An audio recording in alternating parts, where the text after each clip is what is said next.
Marc Barbeza nous rejoint. Marc Barbeza qui est directeur de la sécurité numérique à l'État de Vaud. Crash test, que fait l'État? Quelles sont les procédures qui s'appliquent en cas de cyberattaque? Comment maîtriser au mieux les dangers ou limiter les dommages? C'est votre présentation, merci beaucoup. Merci. Voilà, bonjour, bonjour mesdames, bonjour messieurs, merci beaucoup pour l'invitation. Effectivement, mon nom est Marc Barbeza, je suis directeur de la sécurité numérique. Là, ça fait un peu plus de 5 ans, donc finalement par rapport aux statistiques de Patricia, je pense que on va voir un petit peu, mais l'objectif c'était de vous montrer, finalement en parlant de sécurité, il y a vraiment une notion qui est pour nous, on va dire au niveau du canton de Vaud, cette notion de pouvoir aussi réunir les forces par rapport à ça, et c'est un élément essentiel par rapport à la présentation. Je l'ai structuré, on va dire, en 2 parties. L'idée était de pouvoir vous montrer un petit peu ce que fait le canton, les initiatives qui sont lancées, et puis ensuite, c'est vrai de pouvoir revenir sur la partie des cyberattaques, où j'ai eu l'occasion de découvrir quelques villes ces derniers temps, et c'est chaque fois des expériences là-dessus. Faut juste aussi, je me permettais de pouvoir le mentionner, c'est pas toujours aussi simple ou aussi évident que ça. Quand on parle de cyberattaque, faut pas penser obligatoirement que l'informatique est mal gérée ou complètement mal gérée. Vous venez de faire mention de vulnérabilité et tout ça, ça nécessite une hygiène continue et c'est vraiment de pouvoir penser qu'il y a vraiment une démarche continue de mettre à jour. Alors vous parliez de patcher des machines, il faut aussi patcher les personnes pour qu'elles puissent aussi être à jour, et c'est ça qui va finalement faire l'alchimie et nous permettre de pouvoir contrer les cyberattaques. Quand on parle de cyberattaque, je pense qu'il y a beaucoup de choses qui sont en train de se mettre en place aussi, et le canton ne souhaite pas concentrer et commencer à tout piloter. La volonté est vraiment de pouvoir trouver le moyen de fédérer, de pouvoir aider toutes ces initiatives et puis de pouvoir aussi donner des priorités par rapport aux axes d'action. Il y a beaucoup d'acteurs qui sont et avec qui on travaille, et c'est nécessaire de pouvoir ensemble être plus forts. C'est vraiment quelque chose qui est absolument nécessaire. Alors quand on parle de ce côté-là, c'est vrai que on travaille aussi beaucoup avec la Confédération. On a vu avec le réseau national de cybersécurité. C'est le centre aussi, le Centre national pour la cybersécurité, avec qui on travaille régulièrement. De ce côté-là, je pense qu'au niveau du canton de Vaud, vous avez peut-être vu, mais au niveau des sociétés, des entreprises, les sociétés FedShare sont importantes pour nous. C'est aussi chaque fois un moyen, un levier de pouvoir atteindre des sociétés de manière très large et de pouvoir rentrer dans une logique de sensibilisation, d'information. Quand on parle d'entreprise, j'aimerais juste en mettre 2 au niveau du canton, 2 catégories d'entreprises au niveau du canton. Les entreprises qui ont besoin de support en matière de sécurité, et puis il faut aussi reconnaître qu'en matière d'expertise de cybersécurité, de sécurité au niveau du canton de Vaud, on a aussi beaucoup d'entreprises. Donc c'est une occasion comme ça d'avoir finalement un cercle vertueux ici avec des entreprises qui aident d'autres entreprises. Et ça, je pense que c'est absolument nécessaire finalement qu'on rentre dans une chaîne. Une chaîne de sécurité, il faut bien se souvenir aussi que c'est le maillon le plus faible qui va finalement donner la robustesse de la chaîne. Et donc c'est pas l'histoire qu'il y en ait un qui se mette en avant en train de se dire je suis plus fort.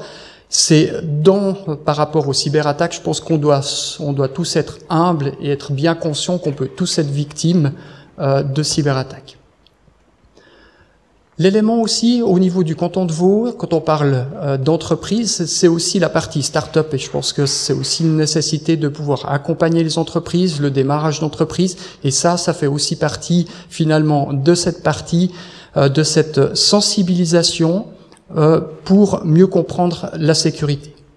Je montre aussi, on a parlé du monde académique, c'est quelque chose de très important, ça part depuis l'école bien sûr, mais ça rentre justement dans les écoles, que ça soit l'école l'HEIGVD, l'université de Lausanne ou bien les PFL. Finalement, on se retrouve avec un terreau finalement qui est ici à disposition. Maintenant, il va falloir planter les graines et puis on va espérer pouvoir bien sûr récolter au plus vite.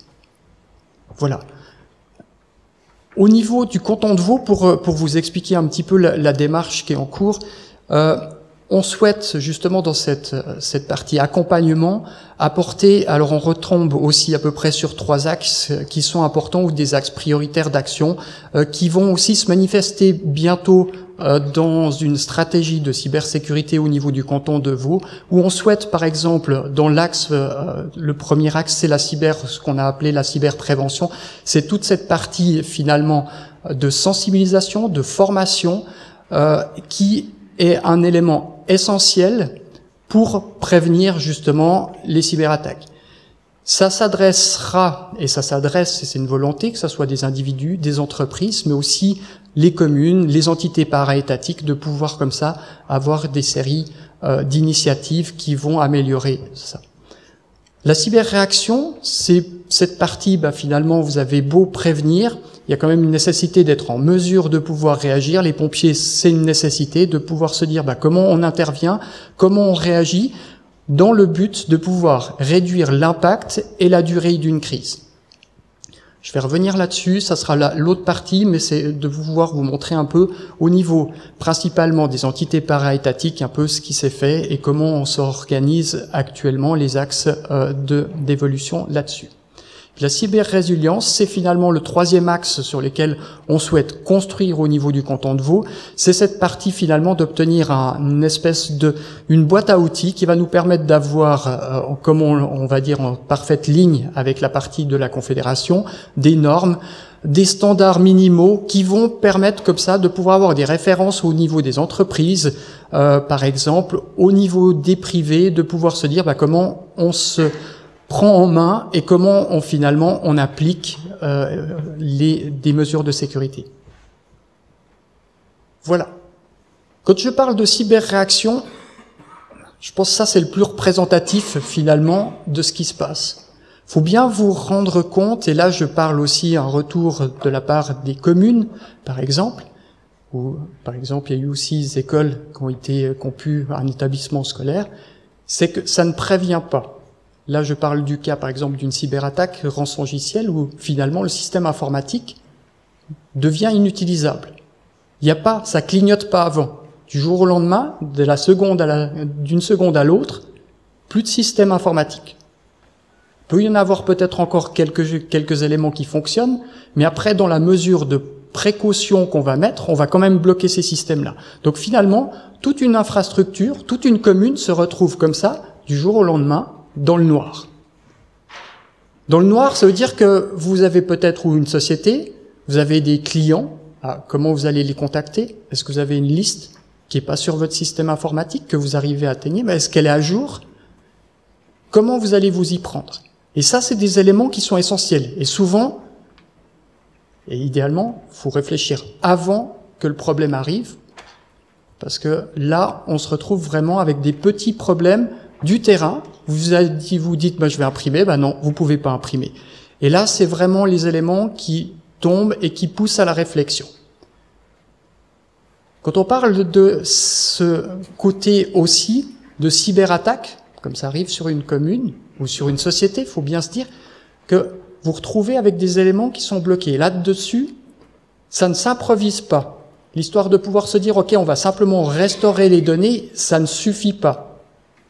Il y a une logique, il y a une nécessité de pouvoir avoir une démarche coordonnée. Et cette démarche coordonnée, juste comme ça pour information, c'est que si vous prenez le cas d'une commune, c'est qu'elle se retrouve avec son service informatique. Malgré tout, il y a quand même des contribuables qui vont venir au guichet. Il y a des écoles, il y a des bibliothèques, potentiellement des piscines encore à maintenir chauffées. C'est tout ça qui doit continuer à tourner.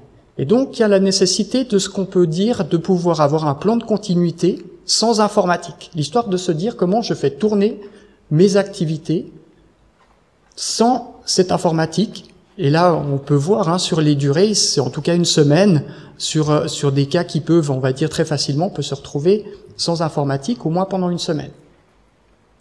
Et ça, c'est une nécessité de pouvoir le préparer avant. Comment je m'organise? Ça paraît élémentaire, je peux vous dire que quand vous êtes dans le problème, là, ça réfléchit très vite et c'est là que vous vous posez les bonnes questions à ce moment-là. Mais de préparer préalablement, même si vous n'avez pas toutes les solutions, de réfléchir avant, c'est souvent beaucoup plus bénéfique. Dans le problème, vous réfléchissez normalement moins bien.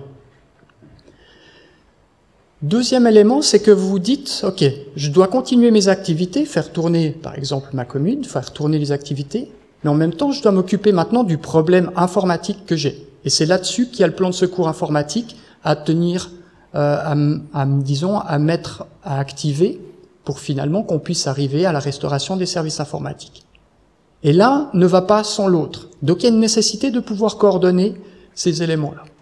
Et c'est vraiment quelque chose de pouvoir comprendre que ça soit pour une entreprise, alors il y a les privés, c'est peut-être un peu plus simple dans certains cas, mais c'est juste de pouvoir comprendre au gré de la complexité de l'organisation, il y a vraiment une nécessité de pouvoir bien coordonner ça. Et ça ne s'improvise pas. Faut pas se dire que quand le problème arrivera, on verra bien. C'est à ce moment-là, finalement, cette préparation, elle est nécessaire.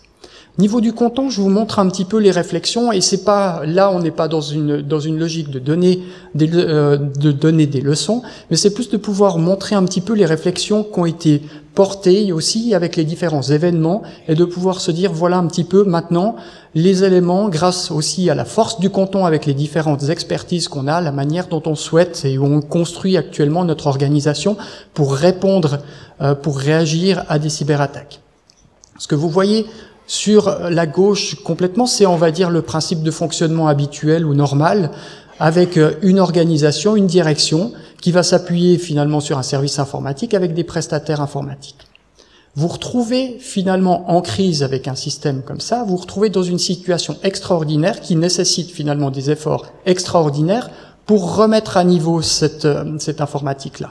Et c'est là qu'aujourd'hui, comment c'est organisé, c'est de pouvoir se dire, la cible est de pouvoir se dire, bah maintenant, on va y ajouter dans cette structure-là une logique de pouvoir avoir une organisation de gestion de crise en s'appuyant aussi sur les experts là-dessus.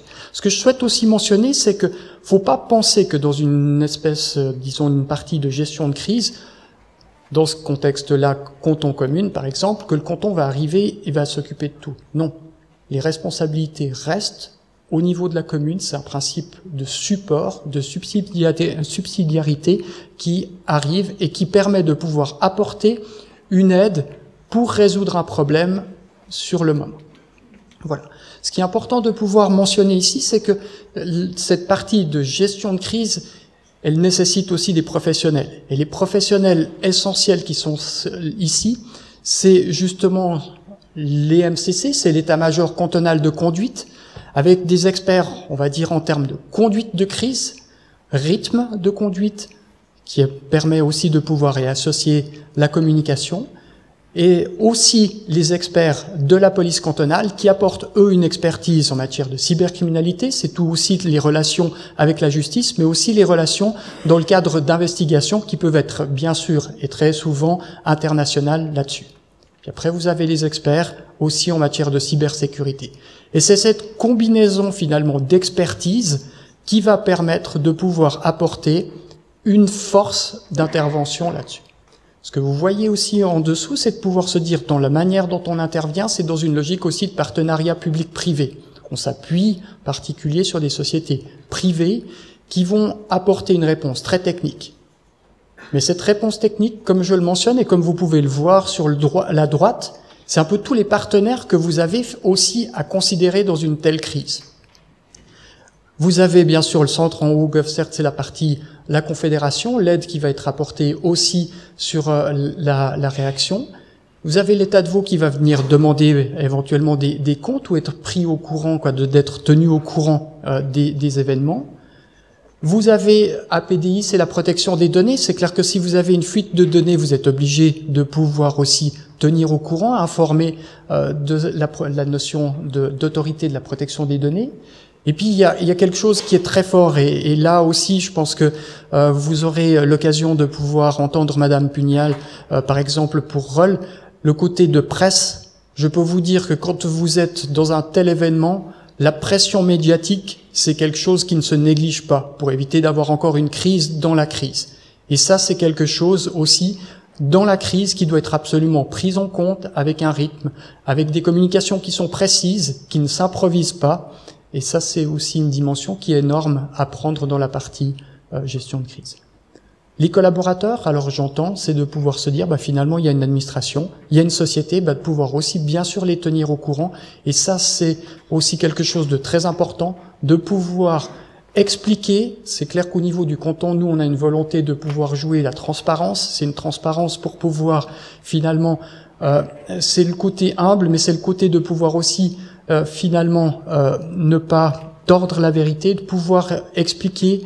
C'est aussi chaque fois pour nous un événement comme ça, une occasion de pouvoir expliciter les éléments et pas qu'on tombe dans une logique de paranoïa là-dessus. Et puis, potentiellement, il y a aussi des contacts à faire avec les cybercriminels, mais là aussi, très clairement, ça ne s'improvise pas de se dire je renvoie un email au cybercriminel puis de se dire ok, est-ce qu'on peut négocier? Ça ne se fait pas comme ça. C'est justement, pour moi, c'était juste de pouvoir mentionner, vous aviez aussi préalablement une caricature avec du côté de Chapat, c'est de pouvoir montrer il faut s'appuyer sur des professionnels qui vont aider. Ça ne substitue pas les personnes qui sont compétentes par exemple, à gérer la commune, mais c'est complète. Ça se complète. Voilà. Pour moi, c'était juste de pouvoir aussi rappeler cet élément qui sont essentiels. Ça nécessite de pouvoir s'appuyer sur un réseau de compétences. Ça nécessite aussi au niveau du canton et des différentes sociétés de pouvoir se dire, il faut vraiment, les cybercriminels arrivent très bien à travailler en réseau pour devenir plus forts. Je vois pas pourquoi nous, on n'arriverait pas aussi à profiter, à jouer justement la carte de la coopération, la carte de pouvoir grandir et être davantage cyber-résilients ensemble, et je pense que c'est vraiment quelque chose d'essentiel. Et c'est là-dessus pour nous, je pense au niveau du canton, où on a notre rôle à jouer pour poser un cadre et puis faciliter justement ces échanges et de pouvoir être plus forts ensemble face aux cybercriminels. Voilà. Merci beaucoup.